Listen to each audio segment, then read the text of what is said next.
5 நாள் ஆட்டத்தை ஒரே நாளில் ஆடிய இந்திய அணி 4வது நாளான இன்றைய ஆட்டத்திலேயே வெற்றியை தொட்டுவிட்ட இந்தியா. டெஸ்ட் போட்டியில் T20 ஆட்டத்தை மிஞ்சிய பேட்டிங், மிரண்டு போன பங்களாதேஷ் அணி, கொண்டாடி தீர்த்த இந்திய ரசிகர்கள். அதாவது இந்தியா மற்றும் பங்களாதேஷ் அணிகளுக்கு இடையேயான 2 டெஸ்ட் போட்டிகள் கொண்ட தொடரில் முதல் போட்டியில் இந்திய அணி அபாரமாக வெற்றி பெற்றதைத் தொடர்ந்து 2வது டெஸ்ட் போட்டி தற்போது நடந்து வருகிறது. இந்த 2வது டெஸ்ட் போட்டியின் இன்றைய 4வது நாள் ஆட்டத்தில் இந்திய அணியின் ஆட்டம் என்பது எதிரணியான பங்களாதேஷ் அணியை தாண்டி ஒட்டுமொத்த உலக கிரிக்கெட் அணிகளையும் திரும்பி பார்க்க வைத்துள்ளது. அவங்க அதற்கு காரணம், இந்த 2வது டெஸ்ட் போட்டி 4 நாட்களுக்கு முன்பு தொடங்கியது. அப்படி தொடங்கியது முதலே மழை குறுக்கிட்டு போட்டியை முற்றிலுமாக தடைப்படுத்தி வந்தது. அதாவது இந்த போட்டி தொடங்கிய முதல் நாள் ஆட்டத்தில் மட்டும் வெறும் 35 ஓவர்கள் வீசப்பட்டிருந்தது. அந்த 35 ஓவர்களில் முதல் இன்னிங்ஸில் பேட்டிங் செய்ய களமிறங்கிய பங்களாதேஷ் அணி 3 விக்கெட் இழப்புக்கு 107 ரன்கள் வரை எடுத்திருந்தது. அதனைத் தொடர்ந்து முதல் நாள் ஆட்டத்தில் முக்கால்வாசி நாளும், பிறகு 2வது நாள் முழுவதுமாகவும், அதனைத் தொடர்ந்து நேற்றைய நாளான 3வது நாள் முழுவதுமாகவும் இந்த போட்டி மழையால் முற்றிலுமாக தடைப்பட்டிருந்தது.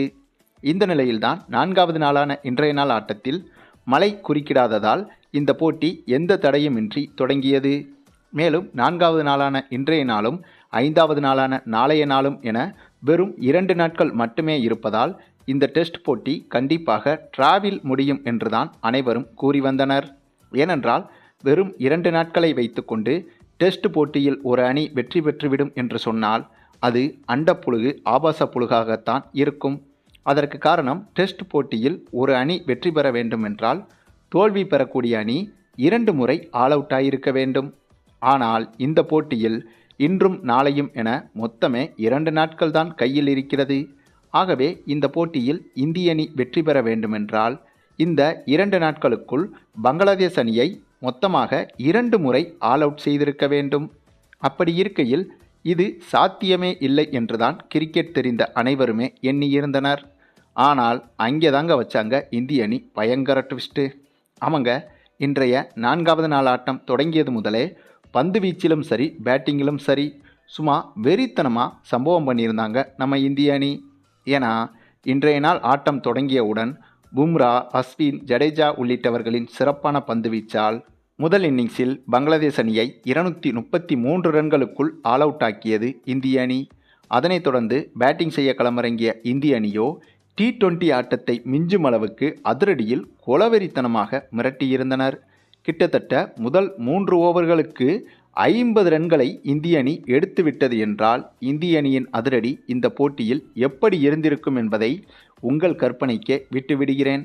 அந்தளவுக்கு முதல் இன்னிங்ஸில் பேட்டிங் செய்ய களமிறங்கியது முதலே இந்திய அணி பேட்டிங்கில் நாயடி பேயடி அடித்து விஸ்வரூபமே எடுத்துவிட்டது. அதாவது கிட்டத்தட்ட இன்றைய ஆட்ட நேர முடிவில் இந்திய அணி 300 ரன்களை கடந்திருக்கும். ஆக நாளைய நாள் ஆட்டத்தில் கூடுதலாக ஒரு 50 ரன்கள் எடுத்து டிக்ளேர் செய்துவிட்டாலே இந்திய அணியின் வெற்றி உறுதியாகிவிடும். ஏனென்றால் இந்திய அணி கிட்டத்தட்ட 150 ரன்கள் கூடுதலாக எடுத்திருப்பதால் அதற்குள்ளாகவே நாளைய ஒரு நாளுக்குள் பங்களாதேஷ் அணியை எளிதாக ஆல் அவுட் செய்துவிட முடியும். அப்படியே நாளைய போட்டியில் ஒருவேளை 150 ரன்களை தாண்டி பங்களாதேஷ் அணி எடுத்தாலும் கூட, ஒரு 50 முதல் 100 ரன்களை வரை கூடுதலாக எடுக்க முடிந்தாலும் கூட அந்த ரன்களை இந்திய அணி சேசிங் செய்வதற்கு வெறும் 10 முதல் 15 ஓவர்கள் கையில் இருந்தாலே போதுமானது.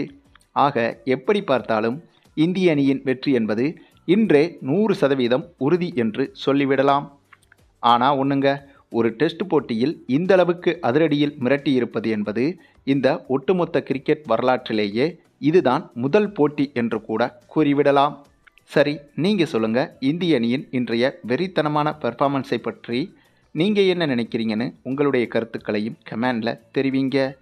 மேலும் இந்த வீடியோ பிடிச்சிருந்தா லைக் பண்ணுங்கள், மற்ற அனைவருக்கும் ஷேர் பண்ணுங்கள், மறக்காமல் நம்ம சேனலை சப்ஸ்கிரைப் பண்ணுங்கள்.